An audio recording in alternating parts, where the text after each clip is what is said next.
And we are live, and we are live, we are live, we are live. Welcome back, everyone. This is your favorite host, Namdi, and you are watching Empathy is Manner.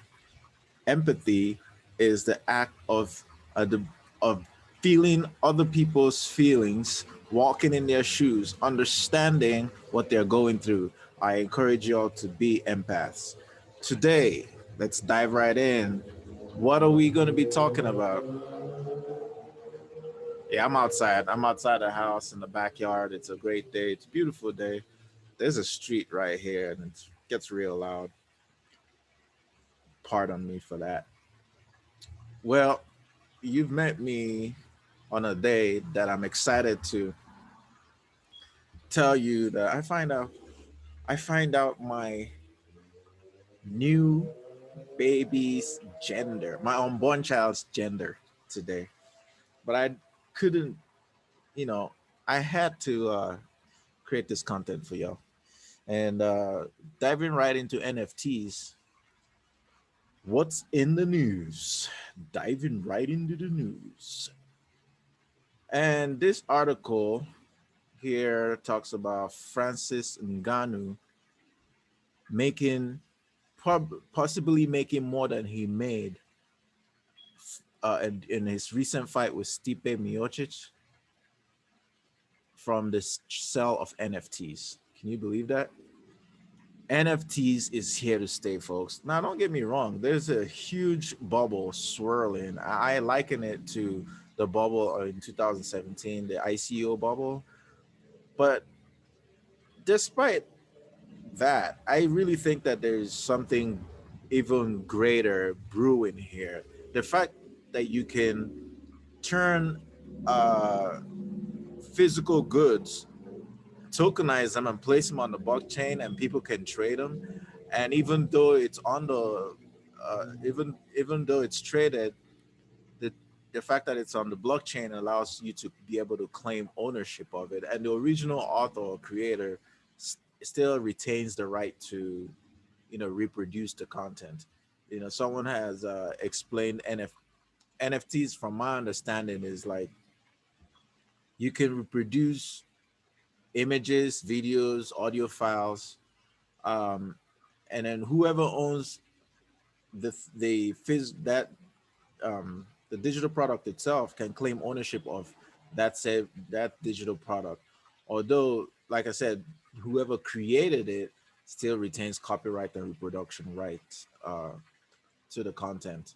So it's like buying a piece of art. Like, if, for instance, if you were so wealthy to buy the Mona Lisa, you would have, you know, a copy of it. You're not the author. You're not the person who actually painted the Mona Lisa, but you're able to buy the a copy of it, which is that's exactly how NFTs work. The only difference is that the NFTs live on the blockchain, on the Ethereum blockchain. So it was a really, really beautiful fight. Okay, I was rooting for my boy Francis. He was pow pow, knockout of Stipe Miocic. Miocic, he held his ground. Don't get me wrong, that guy's is a tough fighter. But uh, Francis came prepared this time, and he won the UFC heavyweight champion. That's an amazing accomplishment. All credit to him. It's a lot of work. I respect him for that. But the UFC don't pay their fighters well. That's a different issue. So when I read this article, this title that my friend Francis here is making a lot more money on NFTs, I'm like, yo, go, my man, hustle on. I'm of the belief that you don't be a victim, don't cry, just figure out a way around it. Entrepreneurs find solutions. If UFC is not gonna pay him well, hell, get you some NFTs going, man. So that's what my boy Francis did. He went and he went and partnered up with what's their name here? He partnered up with some pretty good some with Boss Logic. And Boss Logic is a digital artist that that is very familiar with the NFT space. So they partner up and they created a series of 12 NFTs, the highest of the price of which sold for $284,000 total. From what they said, they were able to make about $581,000. That's if we're to believe the PR firm that represents Boss Logic. But I have no reason to doubt these people. You know what I'm saying? NFTs is all the craze. Ngannou has celebrity star power. Those two come together. You can move those pieces of work. Francis is just started in the UFC. I'm pretty sure he has a long career ahead of him. You know, Imagine if this fight between him and John Jones finally gets pulled off. I know there's a debate. There's a back and forth between John Jones and Dana White about show me the money, pay me whoop the woo. John Jones is asking for more money, and Dana White is like, screw you, you're scared, you ain't trying to fight, whatever.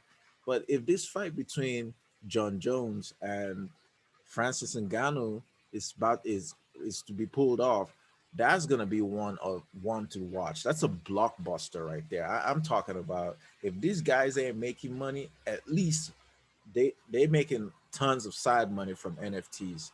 John Jones need to hop on this train because my man Francis is already ahead of the game. So anyway, I'm looking at the NFT right here. It's a 1-to-1 NFT collab between Francis Ngannou and Boss Logic. It hit $284,000 from a Twitter post here by Shamatkar Sandhu with the Twitter handle Sandhu MMA. That's a badass pic right here. I'm gonna describe it to you. It's an image of Francis Ngannou with some boxing gloves. I mean UFC fighting gloves, the heavyweight belts, but in place of the UFC logo, it has the map of Africa on it. Ngannou is bare chested. He's standing knee high in what seems like a pool. He has his head is the head of Predator, from the movie Predator versus Aliens, but the Predator. And he's got that big ass look with the dreadlock and a crown on his head. And he's standing in front of a frame, and there's a little bit of motion. And if you've seen most NFTs, it's usually like a GIF. There's a little bit of motion right there, and it's dark, it's cloudy, there's like a backdrop of starlit sky behind them, dark starlit sky. It's beautiful. Okay. I think it should have sold for more. Maybe a million, 2 million, whatever. I think $500,000 was a steal on this piece of art, which tells me that the secondary market for this piece of NFT is gonna be even bigger. It's gonna rake whoever bought it is gonna rake in some more money with it. Because I mean, this, like I said, this guy's career is not done. He's gonna be fighting a whole lot more. He's got a major fight that's brewing. This Whoever bought this is gonna at least double their investment.